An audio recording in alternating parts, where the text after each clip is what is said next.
அனைத்து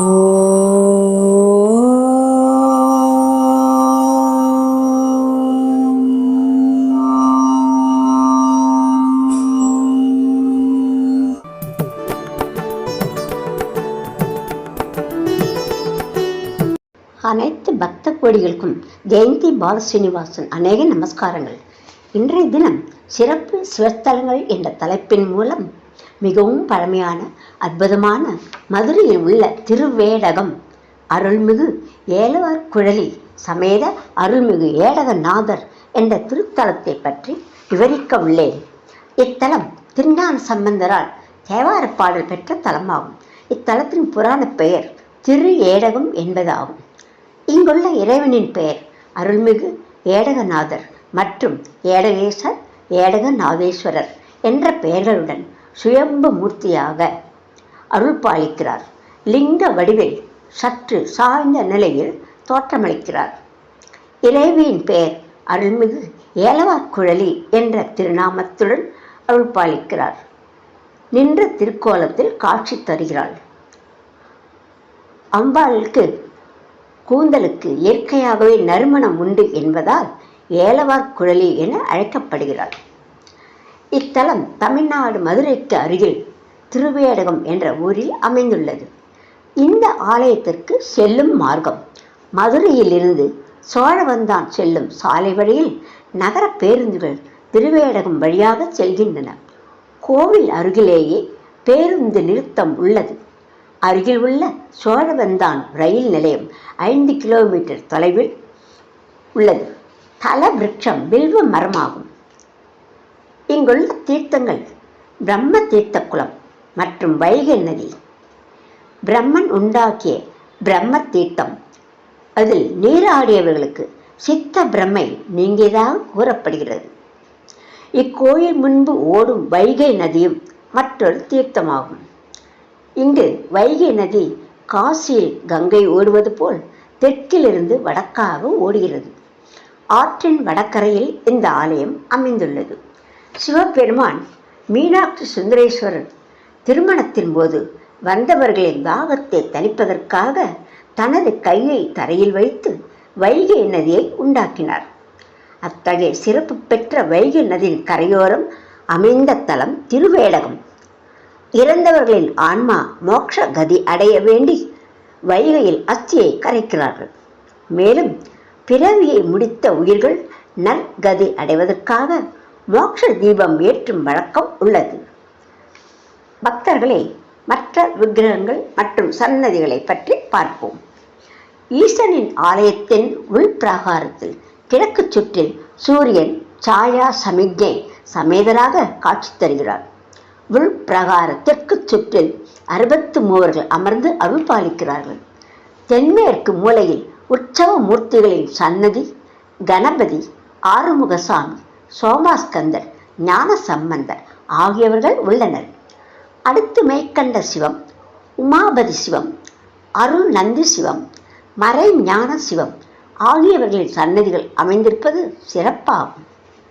மேலும் இங்கு வடக்கு நோக்கி ஒரு துர்க்கையும் தெற்கு நோக்கி ஒரு துர்க்கையும், 2 துர்க்கைகள் சன்னதி கொண்டு உள்ளார்கள். இது மாறுபட்ட சிறப்பான அமைப்பாகும்.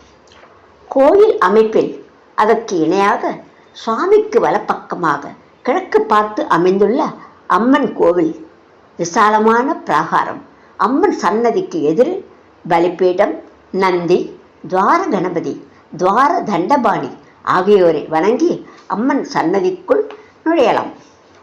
கோஷ்டத்தில் இச்சா, கிரியா மற்றும் ஞான சக்திகள் சன்னதிகள் உள்ளன. பிராகாரத்தின் தென்மேற்கு மூலையில் விநாயகர், வடமேற்கு மூலையில் சுப்பிரமணியர் சன்னதி, வடக்கு சுற்றில் பள்ளியறை, தனி மண்டபத்தில் சண்டேஸ்வரி தேவி சன்னதிகள் உள்ளன. அம்மன் சன்னதி தூண்கள் ஒன்றில் திருஞான சம்பந்தர் குழந்தையின் திருவுருவம் சிற்பமாக உள்ளது. பக்தர்களே, இத்தலத்தின் வரலாறு பற்றியும் சிறப்புகள் பற்றியும் பார்ப்போம். திருஞான சம்பந்தர் எழுதிய வாழ்க அந்தணர் என்ற திருப்பதிகம் எழுதிய ஓலை வைகை ஆற்று வெள்ளத்தை எதிர்த்து கரையை அடைந்த பெருமை பெற்ற ஸ்தலம். தமிழகத்தில் காசிக்கு இணையாக குறிப்பிடப்படும் முக்தி ஸ்தலங்களில் இத்தலமும் முக்கியமானது. இந்த தலம் பிரம்மா, திருமால், வியாசர் மற்றும் பராசரர் ஆகியோர் வந்து இங்குள்ள ஈசனை வழிபட்ட ஸ்தலம் என்பதால் இங்கு வந்து இறைவனை வேண்டிக் கொண்டால் மும்மூர்த்திகளின் அருளும் கிடைப்பதோடு குருவருளும் பரிபூர்ணமாக கிடைக்கும். இங்கு ஒரு நாள் தங்கி ஈசனை வழிபட்டால் வாழ்நாள் முழுதும் காசியில் வாழ்ந்த புண்ணியம் கிடைக்குமாம். அவ்வாறு முக்தி தரும் தலங்களில் இது முக்கியமானது என்கிறார்கள் அடியவர்கள். இங்கு அம்பாளை வேண்டிக் கொண்டால் திருமண வரம் வாய்க்கும் என்கிறார்கள் பக்தர்கள். சமணர்களுடன் அனல்வாதம் புனல்வாதம் செய்து வென்றார் திருஞான சம்பந்தர். நெருப்பில் இடப்பட்ட சம்பந்தரின் திருநள்ளாற்று பதிகம் தீயில் வாடாது பசுமை மாறாது மீண்டது, அனல் கைவிட்டாலும் புனல் கைவிடாது என்று நம்பிய சமணர்கள் வைகையில் தம் வாதத்தை ஏற்றில் எழுதி ஓடவிட்டனர். அது ஆற்றில் விழுந்த இலை போல ஓடி மறைந்தது. ஞான சம்பந்தர் வாழ்க அந்தனர் என்ற பதிகத்தை எழுதி வைகையில் இட்டார். ஞான சம்பந்தர் இட்ட ஏடு வைகையில் போக்கில் நகராமல் எதிர் திசையில் நகரத் தொடங்கி ஈசனின் அருள் சுமந்த அந்த ஏடு கரையேறிய இடம்தான் திருவேடகம். ஏட்டை கரையேற்றியவனே நம் பிறவி பிணியையும் கரையேற்ற வல்லவன். அதனால்தான் திருவேடகம் வந்து திரு ஏடக நாதரை வழிபட்டால் பிறவி பிணி தீரும் என்கிறார்கள் அடியவர்கள். தன் நோய் தீர்த்த இறைவன் என்பதால் நின்ற சீர் நெடுமாறர் இந்த ஆலயத்தில் திருப்பணிகளை செய்தான்.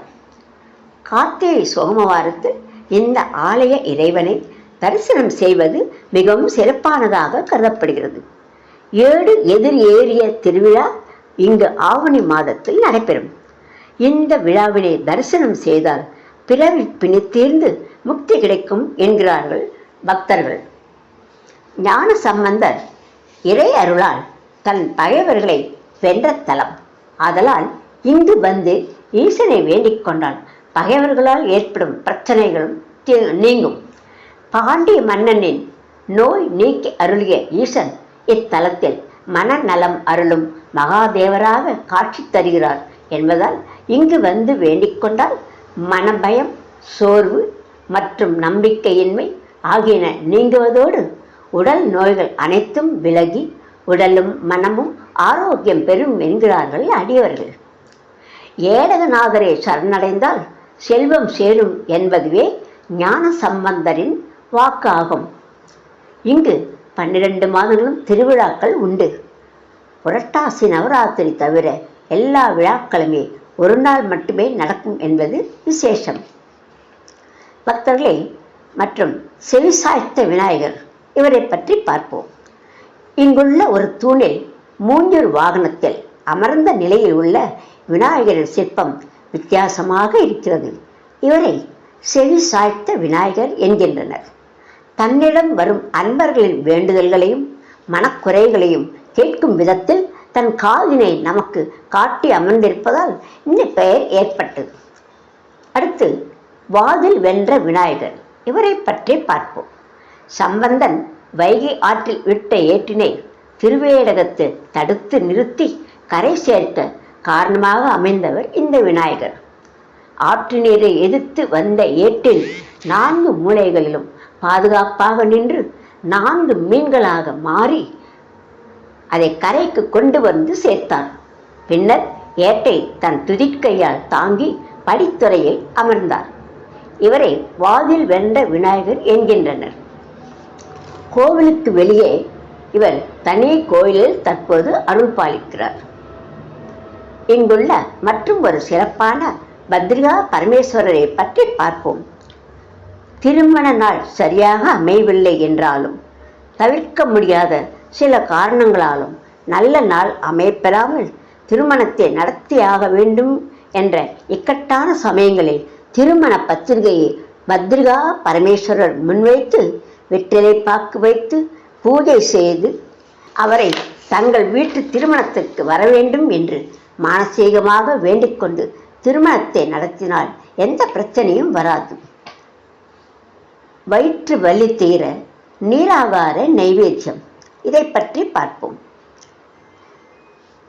சட்டைநாத சித்தர் திருவேழகத்திற்கு வந்தபோது செல்லும் வழியெல்லாம் லிங்கங்கள் பூமிக்குள் பதிந்து இருப்பதை பார்த்து கால் வைக்கவே அஞ்சினார்.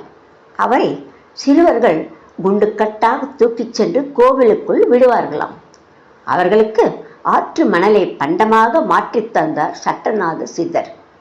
அவரும் அவரிடம் தங்கி இருந்த சாதுக்களும் நீர் ஆகாரத்தில் திருநீரை போட்டு மக்களின் வயிற்று நோயினை போக்கினர். இப்போதும் நீராகாரம் கொண்டு வந்து சித்தர் அதிஷ்டானத்தின் மேல் உள்ள லிங்கத்தின் முன்பு வைத்து திருநீர் இட்டு குடித்தால் வயிற்று வலி தீரும் என்று பக்தர்கள் நம்புகின்றனர். ஆடி அமாவாசை அன்று இந்த சித்தருக்கு குரு பூஜை சிறப்பாக நடக்கிறது. இங்குள்ள சப்த மாதர்களின் வாராகி அம்மனுக்கு பூமிக்கு அடியில் விளையும் கிழங்கு வகைகள், எருமை தயிர் சாதம், எள்ளுருண்டை ஆகியவற்றை வெள்ளிக்கிழமை என்று ராகு காலத்தில் படைக்கின்றனர். இங்கு சுவாமிக்கு தனியாகவும் அம்பாளுக்கு தனியாகவும் ராஜகோபுரங்கள் தனி வாசல்கள் உள்ளன. இத்தலத்திற்கு வந்த சுந்தரர் ஞானசம்பந்தர் பாடி வழிபட்ட தலமாதலால் மிதிக்க அஞ்சி வைகை நதியில் தான் வந்த ஓடத்தில் நின்றபடியே ஏடகநாதரை தரிசித்துவிட்டு திரும்பி விட்டதை குறிக்கும் சிற்பம் இங்கே இருக்கிறது. சூரிய சந்திரன் இணைந்து அருள்பாலிக்கிறார்கள். திருஞான சம்பந்தர் 3ஆம் திருமுறையில் இத்தலத்தை பற்றி பதிகங்கள் பாடியுள்ளார். பக்தர்களே, இதுவரை நெஞ்சம் நெகிழும் படியான அற்புதமான குறிப்புகளை கொண்ட திருவேடகம் அருள்மிகு ஏலவார் குழலி சமேத ஏடகநாதர் சிறப்பு சிவஸ்தலத்தை பற்றி பார்த்தோம்.